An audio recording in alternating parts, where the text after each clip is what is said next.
Let's get a good understanding for how RAG architecture works. This diagram below is a good general overview for a typical RAG system. We're going to go into detail further on each component individually in other videos, so definitely follow for more. But for now, let's get an understanding of what each component does. So starting with the user prompt, this is just typical as normal. The user will insert something and await a response from the LLM. But in the RAG system, this gets passed to the retriever. And the retriever has a special role. It needs to look up information without overfetching that's relevant to the prompt.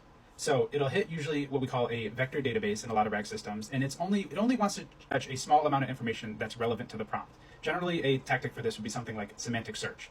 So then after it finds what it needs, it pulls the information from the vector database. And then from here, the retriever will send an augmented prompt to the LLM. This will include the original prompt, maybe some refinements, and then the articles fetched from the vector database. This way, now that the LLM has all this information in front of it, it can respond to the prompt with the given information. So in summary, it's basically a way to give an LLM more information or more context into a prompt it originally wouldn't understand. There's definitely a ton of different ways to implement this. OpenAI and all these other top LLM companies do a lot of web searching. But something that OpenAI uses for their RAG system would differ from this diagram and is probably a lot more complex. And there's no one-size-fits-all RAG system for every situation. It kind of depends on the question or the situation that you're dealing with and what information you need to retrieve.